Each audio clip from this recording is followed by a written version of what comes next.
आज 27 फरवरी है, एक तारीख़ी दिन। वो दिन जब बुलंद फ़ज़ाओं में परवाज़ करने वाले पाकिस्तानी शाहीनों ने जुनूनी नरेंद्र मोदी के गरूर को खाक में मिलाकर पाकिस्तानियों के सिरों को फ़ख्र से बुलंद किया।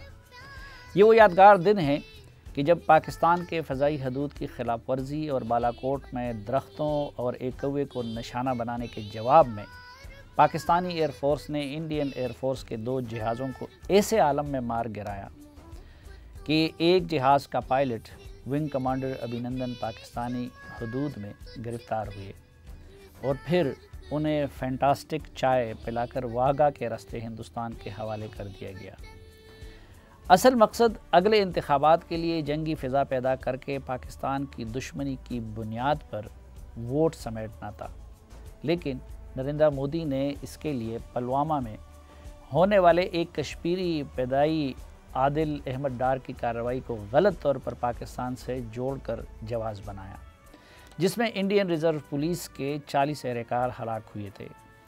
जंगी जुनून में मुब्तला नरेंद्र मोदी की हुकूमत ने सरहद पर कशीदगी में इजाफा करके अपने एयरफोर्स के ज़रिए एक रात पाकिस्तान के फ़ज़ाई हदूद की खिलाफ वर्जी की और बालाकोट के एक जंगल में बम फेंक कर शोर मचाना शुरू किया कि अस्करियत पसंदों के ठिकानों को निशाना बनाया गया है। जंगी जुनून में मुब्तला इंडियन मीडिया ने भी तकब्बुराना शोर मचाकर ये प्रोपेगेंडा शुरू किया कि अंदर घुसकर पाकिस्तान को निशाना बनाया गया है, लेकिन इंडियन जुनूनियों का ये जश्न और हंगामा बहुत आर्जी साबित हुआ और सिर्फ 2 दिन के वक्फे से अंदर घुसकर पाकिस्तानी शाहीनों ने जिस तरह इंडियन को हजीमत से दोचार किया और दरख्तों और एक कबूतर के जवाब में जिस तरह उनके 2 जहाज़ों को मार गिराया, उसने पाकिस्तानियों को जज्बाती लिहाज से एक नई ज़िंदगी बख्श दी। पाकिस्तानी शाहीनों ने जिस तरह इंडियन के अहम फ़ौजी मराकज़ के निशाने लेकर वीडियो बनाई मगर फायर नहीं किया, वो ये पैगाम था कि हम इतने बहादुर और तजुर्बाकार होने के साथ साथ ज़िम्मेदार भी हैं। अंदर घुसकर निशाना बनाकर वापस भाग आने से ये अमल कई गुना ज़्यादा रिस्की है जो पाकिस्तानी शाहीनों ने किया। इंडियन तैयारों ने जब पाकिस्तान के हदूद की खिलाफ वर्जी की थी तो उसमें और पाकिस्तानी एयरफोर्स की कार्रवाई में ज़मीन व आसमान का फ़र्क था। तब तनाव ज़रूर था लेकिन जंगी फ़िज़ा नहीं बनी थी, जबकि पाकिस्तानी शाहीनों ने उस वक़्त कार्रवाई की जब दोनों तरफ जंगी फ़िज़ा बन गई थी। ज़मीनी, बर्री और बहरी अफवाज अलर्ट थी और जिस वक़्त पाकिस्तानी तैयारे कार्रवाई कर रहे थे तो उस वक़्त पाकिस्तानी सरहद पर दर्जनों इंडियन जहाज़ गश्त कर रहे थे। यूं अपने से कई गुना बड़े और चौकन्ना दुश्मन के ख़िलाफ़ इस तरह की कार्रवाई करना बेखतर कूद पड़ा आतिश नमरूद में इश्क वाला मामला था।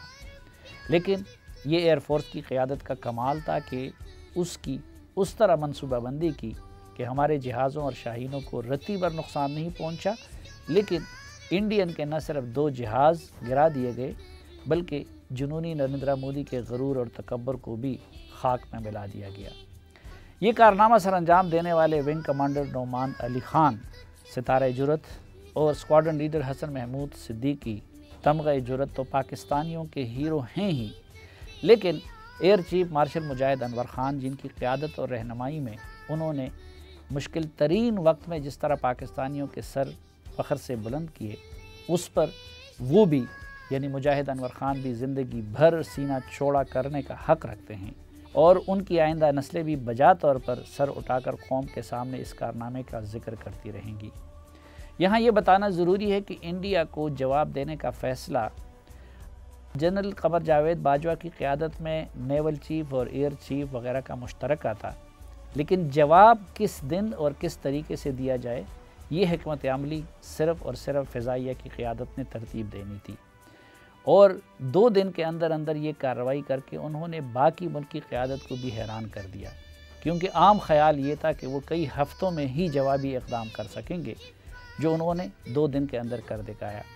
यूं इस शानदार मनसूबाबंदी का सेहरा पाक फ़िज़ाइया की क़यादत के सर है। हकीकत यह है कि पाकिस्तान के दिफ़ा को नाकाबिल तस्ख़ीर बनाने में जितना किरदार पाक फ़िज़ाइया का है उतना उसका तज़किरा नहीं होता। वैसे तो पाकिस्तान की तीनों मुसल्लह अफ़वाज तरबियत, बहादुरी और डिसिप्लिन के लिहाज से अपनी मिसाल आप हैं, लेकिन पाक फ़िज़ाइया का किरदार जिस कदर कुलीदी है उस कदर उसका तज़किरा नहीं होता। तज्ज़िया करते वक्त लोग ये हकीकत भूल जाते हैं कि इंडिया का दिफाई बजट पाकिस्तान के मुकाबले में कई गुना ज़्यादा है। एयरफोर्स की तरफ आ जाएं तो बजट का ये तफावत और भी बढ़ जाता है। इंडियन मईशत जिस तेज़ रफ्तारी के साथ आगे बढ़ रही है और पाकिस्तानी GDP ग्रोथ जिस तेज़ रफ्तारी से नीचे आ गिरा है, उसकी वजह से ये तफावत मज़ीद बढ़ सकता है। इंडियन एयरफोर्स को पहले रूसी, इजराइली और यूरोपीय ब्लॉक्स की टेक्नोलॉजी मैसर थी और अब उस पर अमरीकी मेहरबानियाँ भी उरूज पर हैं, जबकि दूसरी तरफ पाकिस्तानी एयरफोर्स के पास न सिर्फ नई टेक्नोलॉजी के लिए पैसे की कमी है, बल्कि सफारती महाज पर पाकिस्तान की तन्हाई की वजह से बाज़ औक़ात ख़रीदारी के लिए रकम होने के बावजूद भी पाकिस्तान एयरफोर्स आलमी ताकतों से वो टेक्नोलॉजी हासिल नहीं कर सकती जो इंडियन एयरफोर्स हासिल करती है। यूँ पाकिस्तान एयरफोर्स को ज़्यादातर चीन पर इन्हिसार करना पड़ता है या रिवर्स इंजीनियरिंग का सहारा लेना पड़ता है और या दाखिली तौर पर टेक्नोलॉजी मुतारिफ करनी पड़ती है। गुज़िश्ता रोज़ एक मुलाकात में जब एयर चीफ मुजाहिद अनवर ख़ान ने बाज़ तफ़सीलात बताकर आगाह किया कि न सिर्फ हर मैदान में इंडियन टेक्नोलॉजी का मुकाबला किया जा रहा है, बल्कि कई हवालों से पाकिस्तानी एयरफोर्स इंडियन एयरफोर्स से सबकत भी ले गई है, तो यकीन नहीं आ रहा था। हम पाकिस्तान में तब्दीली का विर्द तो कर रहे हैं, लेकिन हकीकत यह है कि गुज़िश्ता चंद सालों के दौरान असल तब्दीली दिफा के मैदानों में आई है। एक तो असल जंगें अब मईशत की मैदान में लड़ी जाती हैं और जो कौम ये जंग हार जाए उसकी फ़ौजें जैसी भी हों वो अपने दिफा को यकीनी नहीं बना सकती। फिर रिवायती जंगों में बर्री अफवाज की बजाय दिन ब दिन नेवी और बिलखसूस फ़ज़ाइया और स्पेस या खला की अहमियत बढ़ती जा रही है। इस वक्त अमेरिका अगर दुनिया का बदमाश बना हुआ है तो उसकी बुनियादी वजह उसकी फ़ज़ाइया टेक्नोलॉजी, खुसूसन ड्रोन और स्टेल्थ टेक्नोलॉजी वगैरह और खलाई मैदान में बरतरी है। जंगों की इस तब्दील होती हुई सूरत हाल के तनाजुर में हमें पाकिस्तान के अंदर भी पाक फ़ज़ाइया को ख़ुसूसी अहमियत और तवज्जो देनी होगी। बहरहाल आज के इस तारीख़ी दिन की मुनासिबत से पाकिस्तान के शाहीनों, उनके जज्बों और उनकी महारत को सलाम।